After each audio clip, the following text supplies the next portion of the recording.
Una casa, un allanamiento y armas, muchas armas escondidas.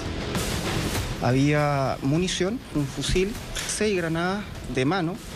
Tal cual, granadas, armas de guerra en medio de una población. Primera vez que la brigada incauta granadas de fragmentación. La idea era poner a disposición de narcotraficantes 5 granadas. Una situación en extremo grave. ¿De dónde salió todo ese arsenal? Uno de los proveedores de esta banda criminal es un funcionario de ejército. ¿Cómo lo hizo? ¿Qué artimañas usó y con quién se asoció? En el siguiente reportaje detallamos la caída del traficante de armas del ejército.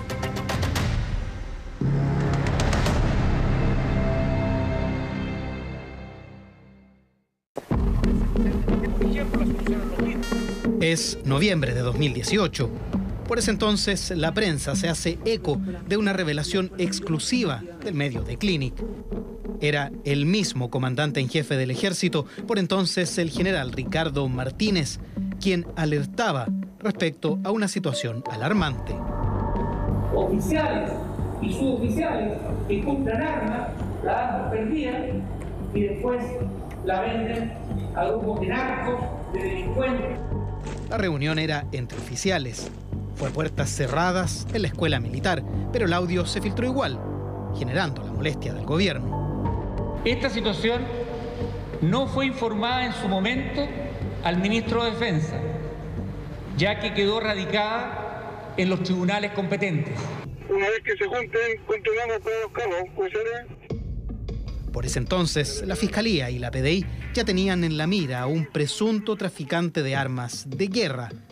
¿Tenía que ver aquello con las palabras del general Martínez? El tiempo y la justicia parecen haber dado esa respuesta. Ingresó autorizado, vamos dirección al norte.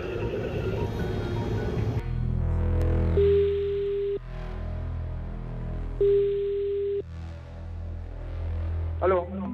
¿Qué pasó? ¿Cuánto tiran las pelotas? Fueron estas interceptaciones telefónicas las que comenzaron a alertar a la PDI. Por ese entonces investigaban a Jonathan Olave Ahumada. Es él quien recibe el llamado de su socio, Jonathan Alfaro. ¿En cuánto tiran las pelotas? A mí tenéis que asegurarme 250. 250. Ahora me van a venir a dejar las pelotas de las cajas y acá al lado me van a comprar la guarda del... ¿Tú sabes qué? Y hay uno que viene en camino por una pelota. Yo le pedí 400 lucas. Hablan de cajas, de pelotas.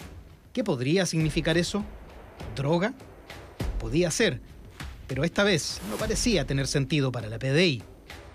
Generalmente, por las investigaciones de tráfico ilícito de drogas, hablan de pelotas, quizás para hacer referencia a dosis de droga o a pequeñas cantidades de droga. El inspector Raúl Muñoz, de la Brigada Investigadora del Crimen Organizado, fue uno de los que estuvo a cargo de esa indagación. Cuenta que la tesis del tráfico de drogas fue descartada debido a los términos que utilizaban los implicados en sus conversaciones telefónicas. ¿Cuántos cargadores vendiste, supuestamente? Se supone que el weón de la peluquería quiere los 3. Bueno, compradores para el weón. Y aparte, te imagínate una pelota, 450 lucas no es malo, pues weón. Aparte que son las de fragmentación. De fragmentación. El término alertó de inmediato. A esas alturas, la PDI ya sabía que los sujetos hablaban de armas y solo una caía en esa categoría. En base a eso y al análisis que nosotros pudimos hacer de la información, pudimos determinar en cierta forma que esos comunicados estaban haciendo referencia a granadas de fragmentación. Es un hecho con bastante peligro para la sociedad. El fiscal Milibor Bugueño es quien lideró la investigación. Su reflexión tiene toda lógica. Granadas de fragmentación. Derechamente estaban frente a un evidente tráfico de armas de guerra. La granada de fragmentación tiene una especie de metal enrollado que está fragmentado en muchos pedazos. Esto quiere decir que cuando estalla, saltan muchos más pedazos, y puede dañar a mucha más gente. La pregunta se hace evidente y revela un escenario en extremo preocupante. ¿Quién aspiraba a armarse con tal poder de fuego? Otra vez, las llamadas entregan detalles alarmantes. Oye, ¿te puedo hacer una pregunta? ¿Vos tenías alguna conexión o atado con los Galvez? Qué grande. ¿Con los Galvez? No. ¿Seguro? Sí, ¿por qué? Nada, porque quieren comprar todas las aguas que tenemos guardadas.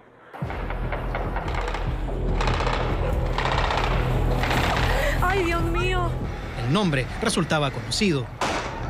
Formada en los años 90, los Galvez era una de las bandas narcotraficantes más antiguas de la legua emergencia.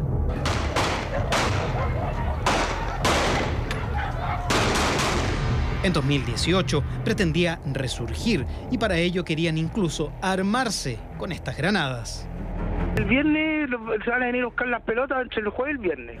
Yo les dije que si venían el miércoles o antes, mañana, entre mañana y el miércoles, yo les da 20 más.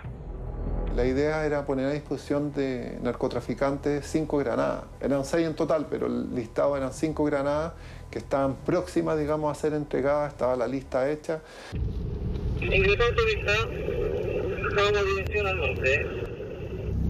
Había que actuar rápido, interrumpir la entrega porque ya estaba determinado el destinatario, aunque faltaba una pieza clave. ¿Quién había proporcionado esas armas de guerra? A esas alturas, las sospechas poco a poco se clarificaban. Hola, hermano. ¿Cómo estás, hermano? Bien, bien, ¿y tú? Dime. ¿Y dónde, compadre?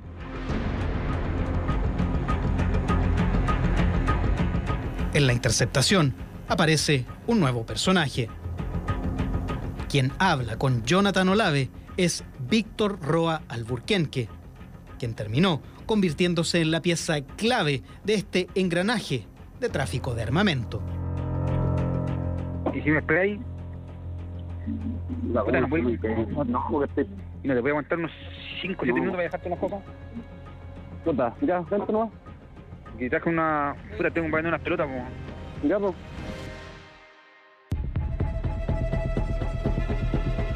Así aparecía por fin el proveedor de las armas. Y la sorpresa al descubrir de quién se trataba fue tremenda. Víctor Roa era un sargento segundo del Ejército de Chile. Llevaba varios años, digamos, en el Ejército de Chile. Era él quien sacaba las armas, las municiones e incluso las granadas desde los almacenes de guerra del ejército y se las entregaba a Jonathan Olave, quien las distribuía a través de terceros a bandas de narcotraficantes. Oye. Dime. De lo que hablamos anoche, ¿como para cuándo creéis que usted la...? Yo mañana Yo tengo 9. Ya, pues. ¿Para mañana uno? Sí. Ya, pues.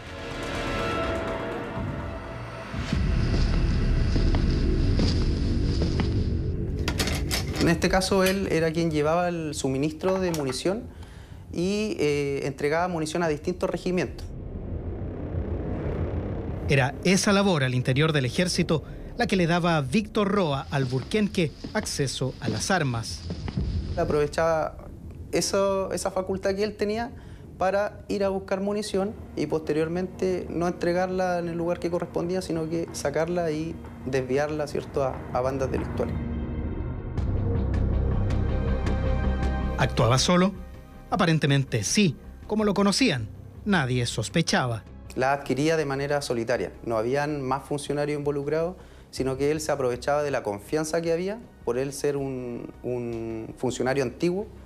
Entonces nadie lo registraba a él al momento que salía.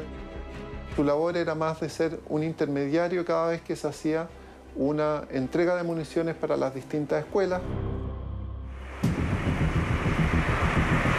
Era aquí, en el regimiento logístico del Ejército número 2, Arsenales de Guerra, desde donde, según la Fiscalía, sustraía las armas y municiones. En los almacenes de Batuco, él podía tener un contacto directo con municiones, también tenía un contacto directo con las personas y los almaceneros que trabajaban allá. Él abusó en algunas oportunidades de la confianza de esas personas y también aprovechó quizás la falta de fiscalización para sustraer estas municiones. Municiones, armas y granadas, porque las pelotas, como se les mencionaba en las escuchas, las sacó de allí y de la forma más insólita. Aprovechándose de que el guarda almacén, digamos, lo conocía bien, le indicó que iba a sacar algo e incluso sacó las granadas en los bolsillos, que en sí, digamos, es súper peligroso, digamos. Hola, ¿cómo estás, desgraciado? ¿Y tú, cómo estás ahí? Mire, todo bien, hermano. ¿Te puedo pedir un favor? Dime. Tú me tenías una funda de la guitarra, ¿cierto? Sí. Mira, ¿puedes traer esa funda con la esta que te presté antes que te fueras, te acordáis? Sí. ¿Me puedes traerme esas dos estas? ¿Para cuándo querís? Cuando podáis, pues si queréis como a las 10 o 9. Ya, porque tengo que entregarte unas cosas. Ya, pues. Ahí nos juntamos, pues.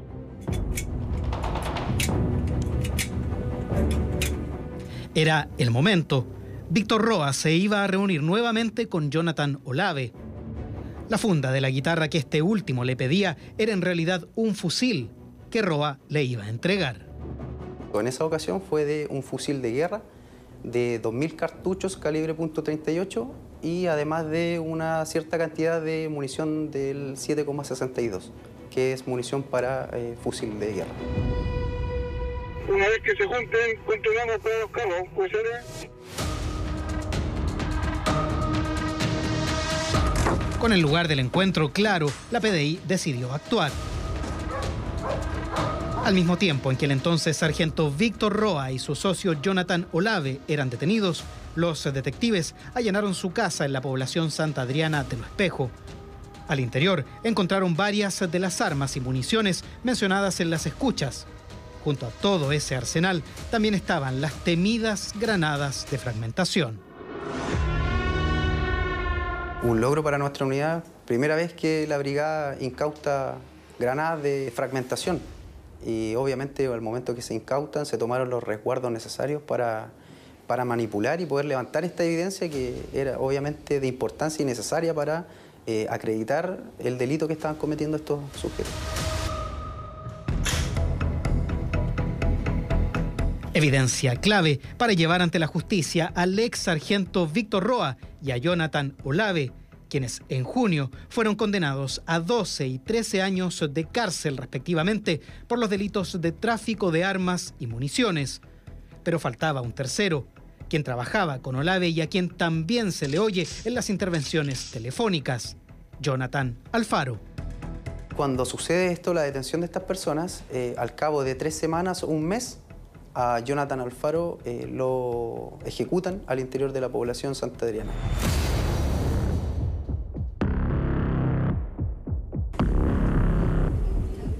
Con ello, se perdió el rastro de otras armas posiblemente traficadas.